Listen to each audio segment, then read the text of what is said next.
మీరెవరు? నేను భువన్ పెద్దమ్మను. మా చెల్లెలు రాత్రే ఇక్కడికి వచ్చింది. స్టేషన్ దగ్గర బంధువులుంటారు, వాళ్ళ దగ్గర ఆగింది. తనే నాకు చెప్పింది భువన్ గురించి. చూడక్క, ఇక్కడ భీమ్రావ్ అనే కుర్రాడుంటాడు. తను భువన్ కోసం పోరాడుతున్నాడని. కానీ ఇప్పుడు నేను విన్నదేంటి, భువన్కు న్యాయం కోసం జీవితం అంతా పోరాడతావా నువ్వు? న్యాయం ఎప్పుడు జరగాలంటే భీమ్రావ్, గాయం పచ్చిగా ఉన్నప్పుడే, మేమంతా చనిపోయాక కాదు. భువన్కు అసలు ఏ న్యాయం జరిగిందో మేము ఎలా చూడగలం చెప్పు? నువ్వు వాడికి న్యాయం చేసినా ఏం ప్రయోజనం?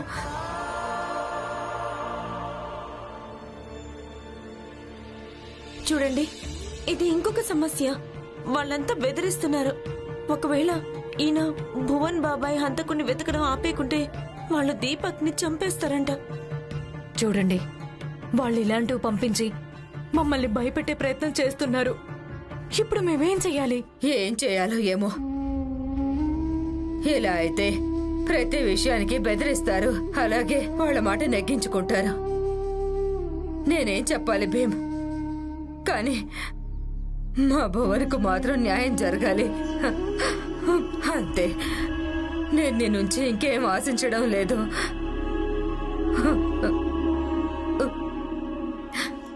శాంతించండి.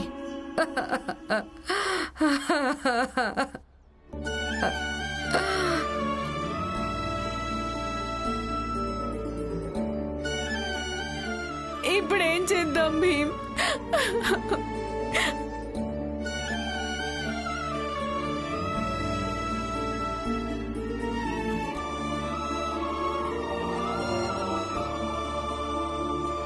భీమ్ సార్, సార్ ఏమైనా తెలిసిందా సార్? ఏం ప్రయోజనం లేదు. నాకు తెలిసిన గోండాలతో చాలా చోట్ల సోదాలు చేయించాను, అయినా కూడా ఇదే తప్పైపోయింది సార్. ఇప్పుడు ఆ గూండాలకు అలాగే మనకు తేడా ఏముంటుంది? ఎంతైనా వాళ్ళు గూండాలే కదా. నానా, బాలా, నువ్వు అధికారులతో మాట్లాడావా? వాళ్ళంతా ఏమన్నారు? నానా, వాళ్ళంతా పెద్ద అధికారులు కదా, అంత తేలిగ్గా ఎక్కడ వింటారు? వాళ్ళు నా మాట దాటేస్తూ వెళ్తున్నారు.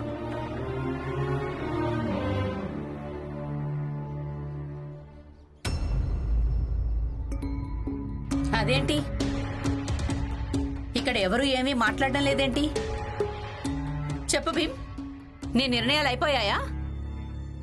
ఉత్తరం సముద్రంలో పారేస్తావా, పారేయవా? చాలు, చాలా ఎక్కువైంది. అందరూ కలిసి నా కొడుకుని మాటలతో చంపకండి. ఎవరికి ఏది అర్థమైతే అదే చేయండి. అయితే నిర్ణయం అయిపోయినట్టే. చూడు చెల్లెమ్మా, పద, ఉత్తరం సముద్రంలో పారేసేద్దాం. పద. ఇంకా సమయం ఉంది జోకన్నా. భీమ్ను ప్రయత్నించనివ్వండి. నాకు భీమ్ మీద పూర్తి నమ్మకం ఉంది. ఒకవేళ తను ఏదైనా చేయగలిగినా సరే, చేయలేకపోయినా సరే.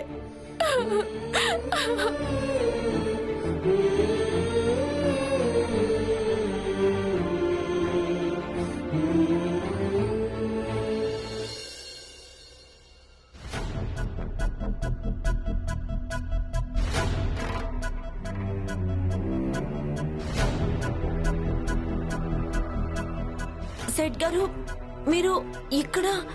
నేను మీకోసం కర్మాగారంలో వెతికాను. చెప్పు. మొన్నటి నుంచి ఉత్తరం మీ దగ్గరే ఉందిగా. మీరు పదే పదే చెప్పారుగా మీకు చాలా పెద్దవాళ్ళు తెలుసని. మీకు ఉత్తరం గురించి ఏమైనా తెలిసిందా? ప్రయత్నం చేస్తూనే ఉన్నాను కదా. ఏంటి ప్రయత్నిస్తున్నారా? మీకు అసలు అర్థమవుతుందా అక్కడ మాకు ఎంత సమస్యగా ఉందో? అంటే చట్ట వ్యవస్థను ఏర్పాటు చేయటంలో ఎంతో మంది హస్తం ఉంటుంది. కానీ ఈ రోజు మనకు అవసరం వస్తే ఎవరూ సహకరించటం లేదన్నమాట. సాధారణ ప్రజలకు ఎంత పెద్ద సమస్య. భీమ్, మన వ్యవస్థలో ఇవన్నీ లోపాలే. అసలంత పెద్ద పెద్ద అధికారులు ఉన్నారంటే, ఒకవేళ వాళ్ళు కేవలం ఒక్కసారి ఈ నరోత్తం ప్రచండ్ దేవ్ అలాగే సాహెబ్ దగ్గరికి చేరుకున్నారంటే వాళ్ళు భయంతో అస్సలు నిజం చెప్పగలరు. కానీ ఈ అధికారులు మన మాట విన్నప్పుడు కదా. ఒకసారి పరిచయం చేయొచ్చు కదా బాలా అన్నయ్య, వాళ్ళతో నేను మాట్లాడతాను. అయ్యో భీమ్, నువ్వు అర్థం చేసుకోవడం లేదు. వాళ్ళు కలిస్తేనే కదా నువ్వు మాట్లాడేది.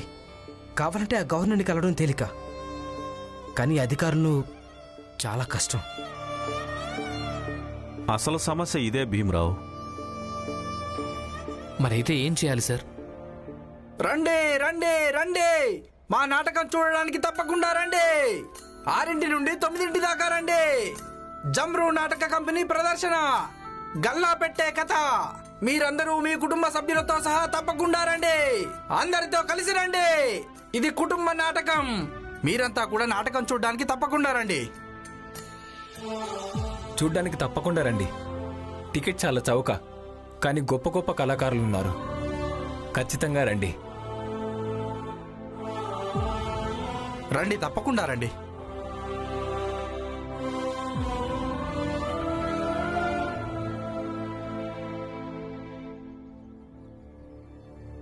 బాబు భీమ్, ఒక పద్ధతి ఉంది.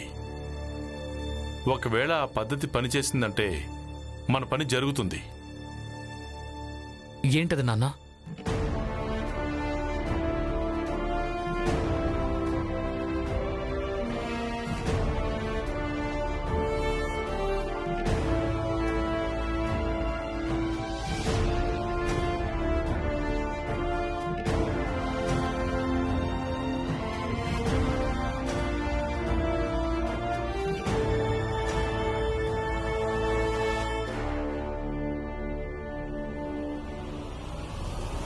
నాన్నా, నాకు ఈ పద్ధతి పూర్తిగా సరైందనిపిస్తోంది.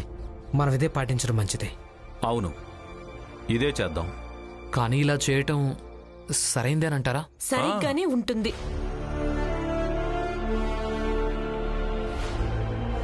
ఇప్పుడు మావయ్య ఏం చెప్పారో అలానే చేయండి. దీని గురించి నేను ఆయనతో మాట్లాడతాను. భీమ్, నష్టమైతే ఎవరికీ కలగదు. కానీ ఒకవేళ మనం సఫలమైతే దీపక్ను కాపాడగలం. అలాగే నమ్మకం ఉంచు. ఎవరికి తెలుసు, మనం భువన్ అంతకుణ్ణి కూడా చేరుకోగలమేమో. చూడు బాబు, ఉద్దేశం మంచిదైతే, ఫలితం నిస్వార్థమైందైతే పద్ధతి సరైందే అవుతుంది. క్షమించండి నాన్న, కానీ నాకు ఈ పద్ధతి సరైందనిపించటం లేదు. నేను ఇప్పటికీ ఒప్పుకోవటం లేదు. మామయ్య, మీరందరూ వెళ్ళండి. ఇంతో నేను మాట్లాడతాను. పదండి లాయర్ గారు.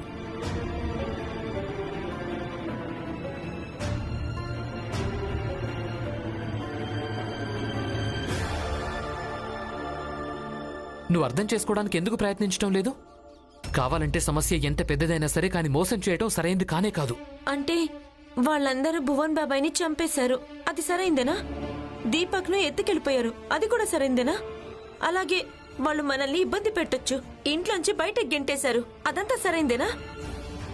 కానీ మావయ్య, బాలా బావ, అలాగే వకీల్ గారు వాళ్లను ప్రత్యక్షంగా పట్టుకోవడానికి ప్రయత్నం చేస్తున్నారు, అది మోసమా? వాళ్ళని ప్రయత్నించనివ్వండి. ఒకవేళ దీనివల్ల దీపక్ ప్రాణాలు నిలబడతాయంటే? విషయం ఇది కాదు రమా. మోసమే కావచ్చు, కానీ బాలా బావ, మావయ్య, అలాగే వకీల్ గారు భీమరావు అంబేద్కర్ లా కాదు, అలాగే మీలా ఎప్పటికీ కాలేరు. వాళ్ళు తప్పప్పుల మధ్య అణువంత కూడా చూస్తారు. ఇక వాళ్ళ మీద నాకు ఎలాంటి ఆరోపణ లేదు, అలాగే ఉండదు కూడా. కానీ మామయ్య, బాలాబావ, ఇంకా వకీల్ గారు ఇప్పుడేం చేయబోతున్నారు, నేను దాని గురించి కూడా ఆలోచించను.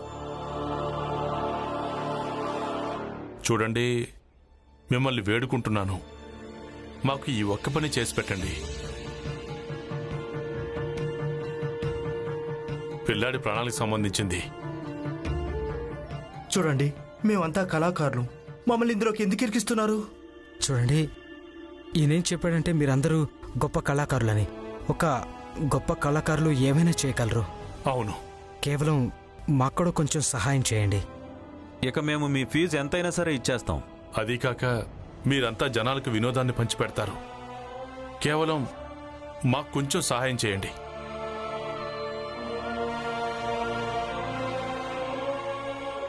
అలాగే, సరే. మీకు చాలా ధన్యవాదాలు. పద తయారయ్యి వెళ్దాం.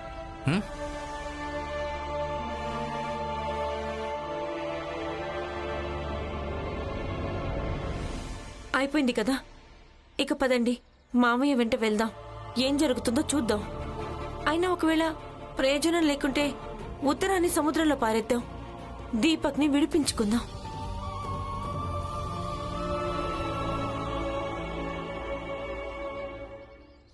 సాయంత్రం కావస్తోంది. ఇక వాళ్ళిచ్చిన సమయం కూడా పూర్తి కావస్తోంది. ఏమైనా ఆలోచించారా? జీజాబాయ్, సాయంత్రం కావస్తోంది, ఇంకా అవలేదు. వాళ్ళంతా ఇక్కడ లేరు, దీనికి అర్థం ఇదే కదా, వాళ్ళు ఏదో ఒకటి చేయడానికి వెళ్లారని. అసలు ఏం చేయడానికి వెళ్ళుంటారు? నువ్వు ఎలా చెప్తున్నావంటే వాళ్ళేదో పెద్ద సాహేబులైనట్టు, ఏం కోరుకుంటే అదే చేస్తారన్నట్టు. అసలు 2 రోజులు ఏమీ చేయలేనప్పుడు ఇప్పుడు మాత్రం ఏం చేయగలరు? ఇక ఒకటే మార్గం మిగిలింది, వెళ్ళి ఆ ఉత్తరాన్ని సముద్రంలో పారేద్దాం. నువ్వన్నది నిజమే. ఇది తప్ప మరో మార్గం కూడా లేదు. మనం ఇలాగే కూర్చొని ఉంటే సాయంత్రం కూడా గడిచిపోతుంది. అలాగే దీపక్ను వాళ్ళు చంపేస్తారు. అందుకే ఇక్కడి నుంచి పదండి. పదండి. పదండి. ఇదిగో చూడండి, పదండి. లేదు, భీమరావు ఇక్కడికి రానంత వరకు అంతవరకు మనం ఎక్కడికి వెళ్ళకూడదు. అసలు నువ్వేం తల్లివి?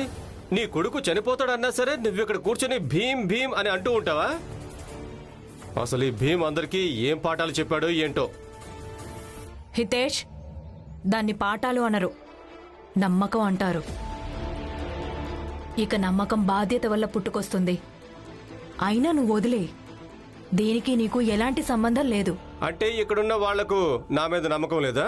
నమ్మకమా? అది నీ మీద లేదు. చాలా చిన్న విషయం, మీరే కొంచెం ఆలోచించండి. ఒకవేళ ఎవరి దగ్గరైనా వెండి బంగారం ఉంటే, అలాగే వాళ్ళు బయటికి వెళ్లాల్సి వస్తే వాళ్ళు ఎవరికిస్తారు? భీమ్కిస్తారా లేక నీకిస్తారా? నాకిస్తారు.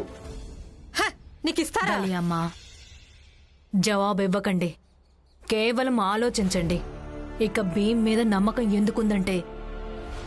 ఎందుకంటే వాడు అందరి కోసం పోరాడతాడు, యోధుడిలాగా. ఇక యోధులను ఎవరైనా గెలుపోటముల నుంచి విడిగా చూస్తుంటారు. మా భీమ్ యోధుడు.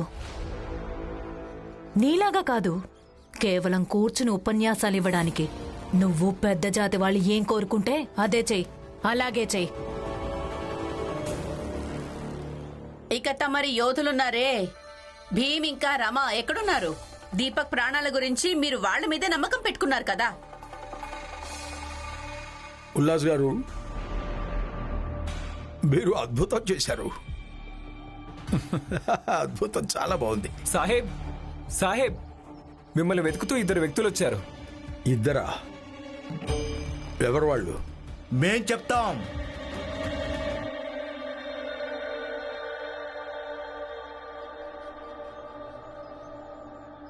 ఎప్పుడైనా ఎవరైనా పెద్ద సాహెబ్ వస్తే నిలబడి అభివాదం చేయాలని నేర్చుకోలేదా?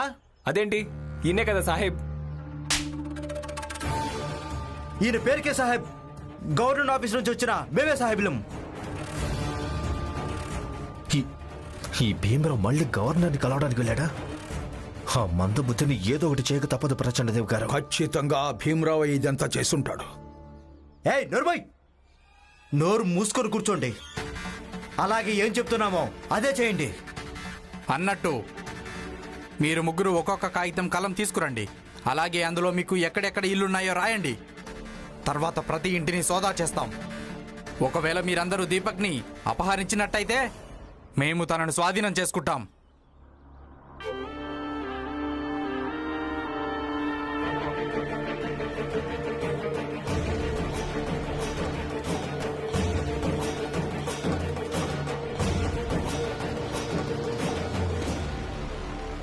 అయ్యో, మీరిద్దరు ఇక్కడెందుకు నిలబడ్డారు? రండి, వచ్చి కూర్చోండి. కూర్చోండి కూర్చోండి కూర్చోండి మీరు కూడా కూర్చోండి. ఏం తీసుకుంటారు? అల్పాహారమా లేక ఛాయ నీళ్లు తీసుకుంటారా? మేమిక్కడ అల్పాహారం చేయడానికి రాలేదు. తొందరగా మీ మీ ఇల్లు అడ్రస్లు రాయండి. అలాగే మేమిక్కడ కూర్చోడానికి రాలేదు. పేదవాళ్ళు సార్, ఇల్లులెక్కడివి? ఉండటానికి అలాగే వ్యాపారం చేసుకోవడానికి 2-3 ఇల్లులున్నాయంతే. అదంతా ఇప్పుడే తెలుస్తుంది. ముందు నాకు మొత్తం రాసివ్వండి. అలాగే సాబ్, మీకు ప్రతిదీ స్పష్టంగా రాసిస్తాం. ఏమైంది మామయ్య? ఇప్పుడే 2 కళాకారులను అధికారులుగా మార్చి పంపించారు. ఏం జరుగుతుందో చూద్దాం.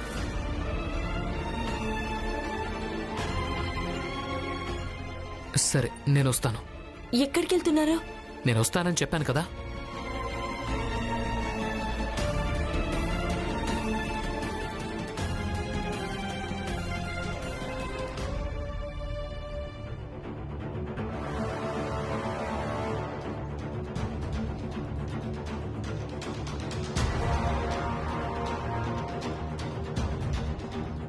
మీరు ఏదైతే రాస్తున్నారో అవి కాకుండా మీకు వేరే ఇల్లు ఏదైనా ఉన్నట్టు తెలిసిందో మేము జప్తు చేసుకుంటాం. అయ్యో లేదు సాహెబ్, మేము ఉన్నది ఉన్నట్టు అన్ని రాసిస్తాం.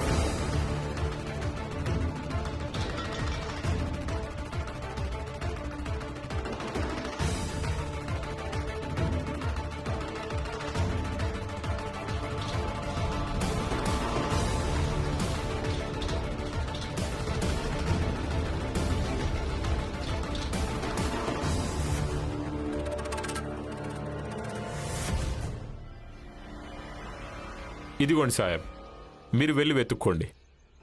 కానీ ఇప్పుడైనా చెప్పండి, ఛాయ్ నీళ్లు తీసుకుంటారా లేక అల్పాహారం ఏమైనా తెప్పించమంటారా? ఇది తీసుకోండి, బాగా చూసుకోండి.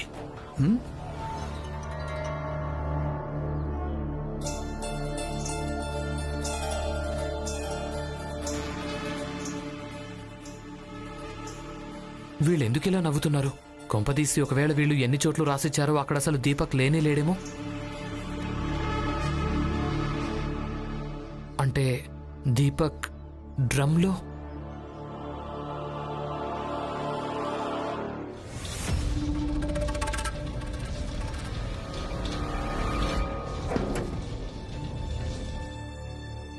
ఆగండి ఆగండి, మీరు ఎక్కడికి వెళ్తున్నారు? అసలు ఈ డ్రమ్ లో మీరేం తీసుకెళ్తున్నారు? నేను చూడాలి.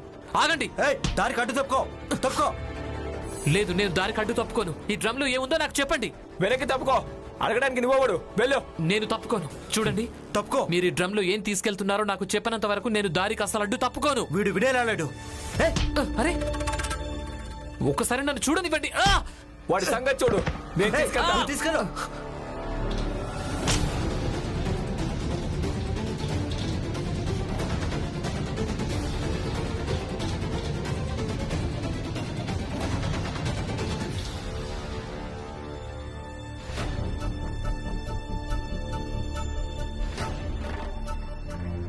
నాన్న, వెళ్ళి చూద్దాం. కొంపదీసి భీమైతేనా? లేదు, తనేమీ చేయడు. కాసేపు ఎదురు చూద్దాం.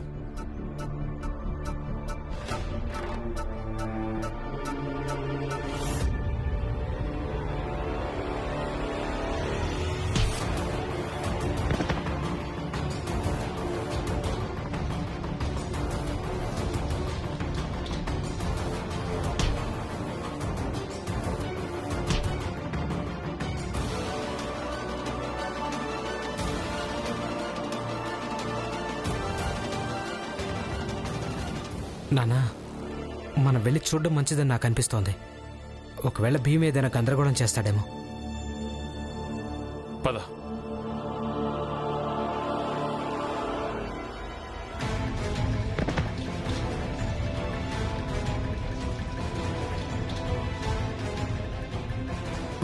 వదులు వదులు నన్ను.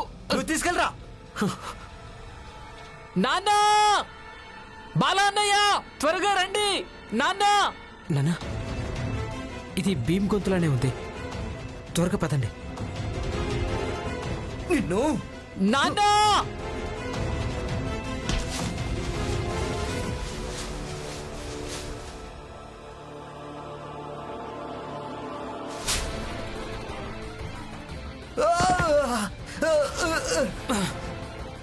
ఈ డ్రమ్ వదిలేయండి. ఈ డ్రమ్ లో ఏముందో చూపించండి. ఈ డ్రమ్ లో ఏముందో నేను చూస్తాను.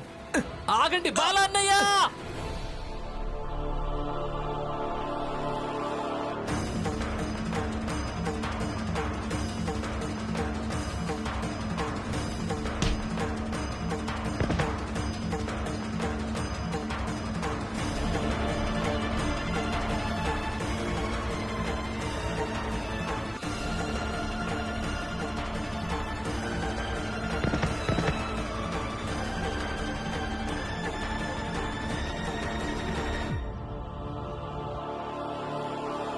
దీపక్